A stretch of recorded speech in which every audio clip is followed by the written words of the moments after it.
Can the U.S. men's national team handle the physicality of Bosnia-Herzegovina tomorrow night in San Francisco? Let's get into it.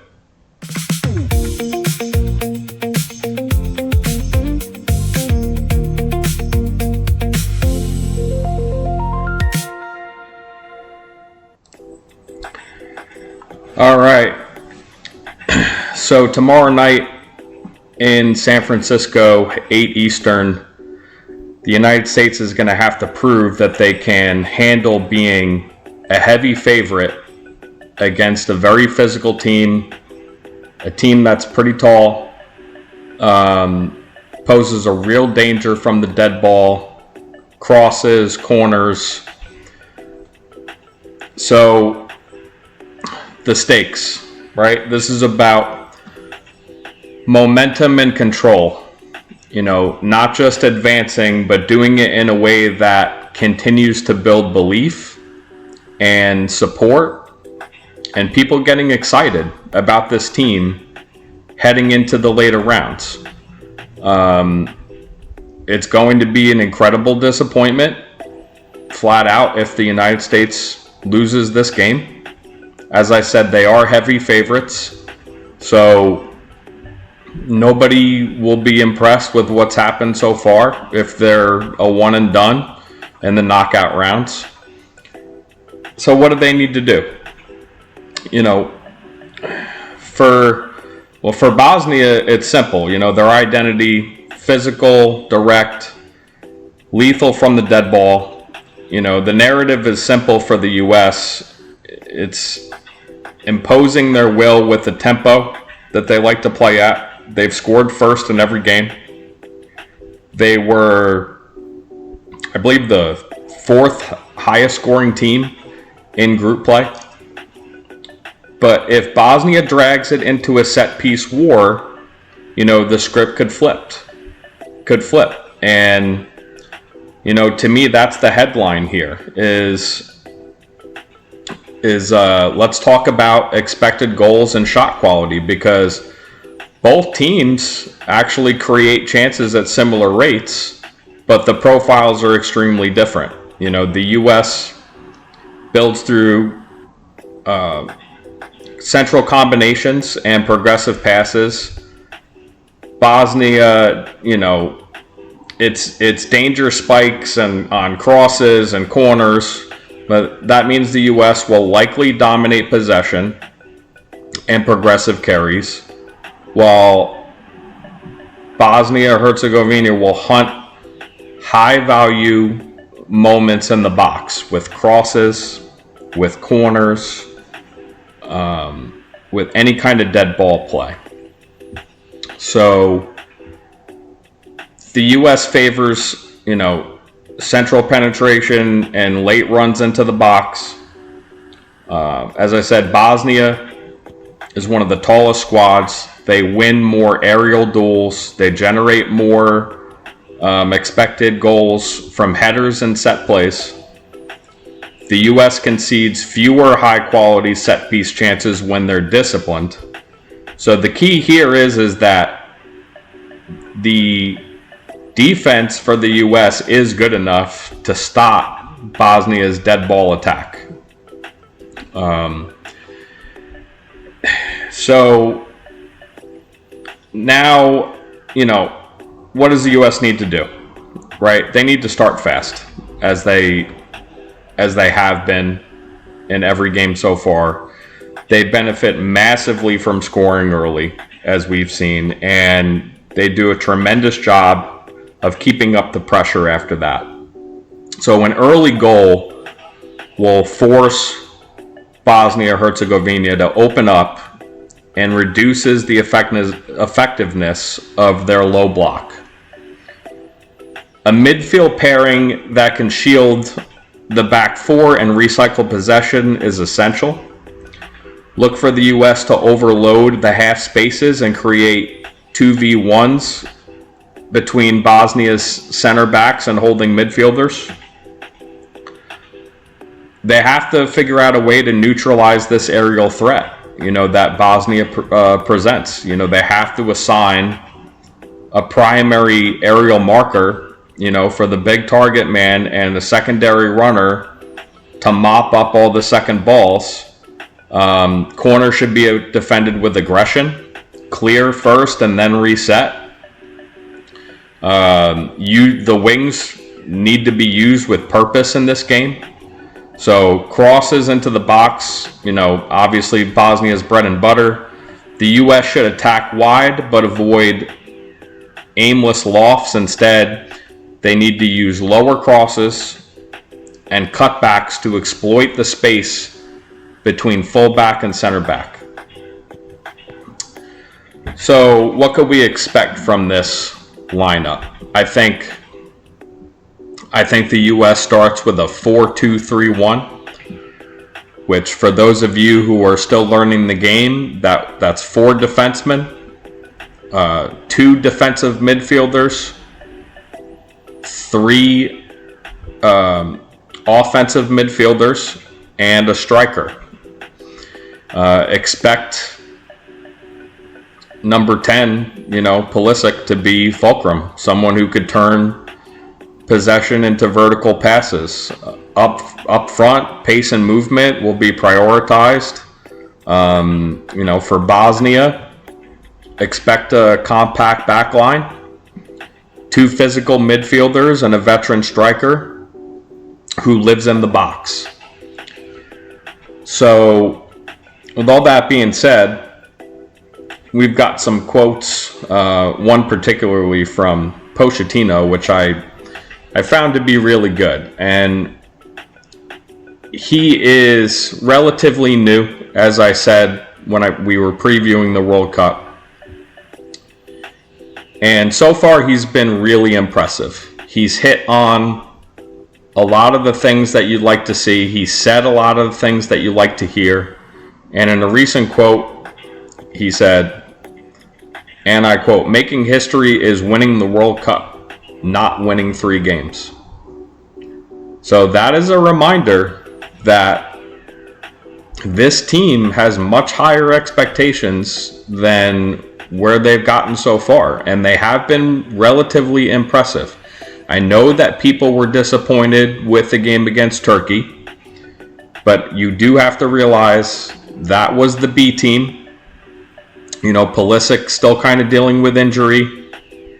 They had their backup goalie in, who really couldn't get a crucial stop at the end.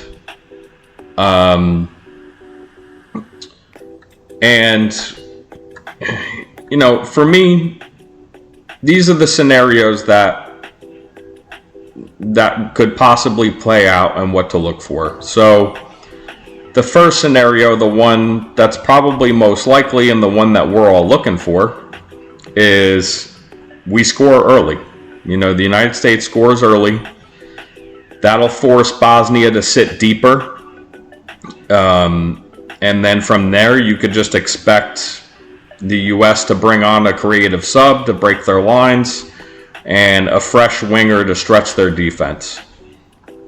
Second scenario, a tight scoreless half or a tight half that ends in a 1v1. I think those are probably what we're going to be looking at, either 0-0, 0-0 or 1-1 after the first half if this scenario plays out. And then at that point, it becomes a pure chess match, and it's going to be about which manager could push the right buttons. They'll look to change tempo at that point with midfield subs. I think you'll see the midfield subs more of a box-to-box runner or a specialist set-piece defender. And then the worst scenario that could happen would be, Bosnia leads, or, the game is still tied very late. And what you'll see in that case is, the U.S. will have to chase with pace and numbers. Then you'll see fullbacks attacking. You'll see a second striker. And, Pulisic, Balogun, it'll be a full court press to try to get that goal to prevent penalty kicks. Now, I don't know what the profile is for Bosnia-Herzegovina with penalties, but it seems like the U.S. is talented enough to be able to win a match if it comes down to kicks. So my prediction for the game is, I'm not just being a homer here, but we're heavily favored in this game. And I have a lot of belief in the current squad and the current manager. So my call, the U.S. wins 2-1. And I'm choosing 2-1 because I think that we're just going to end up creating more chances. Bosnia will probably end up converting from one dead ball. And it'll probably be a pretty tight and nervy game, at least all the way through till halftime, and maybe even longer than that.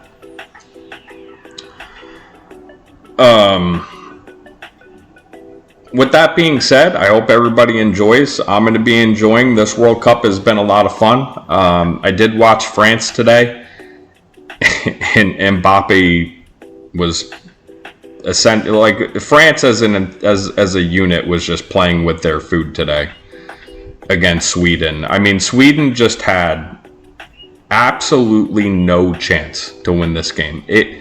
The score realistically could have been 6 or 7-0, but it ended in a 3-0 game.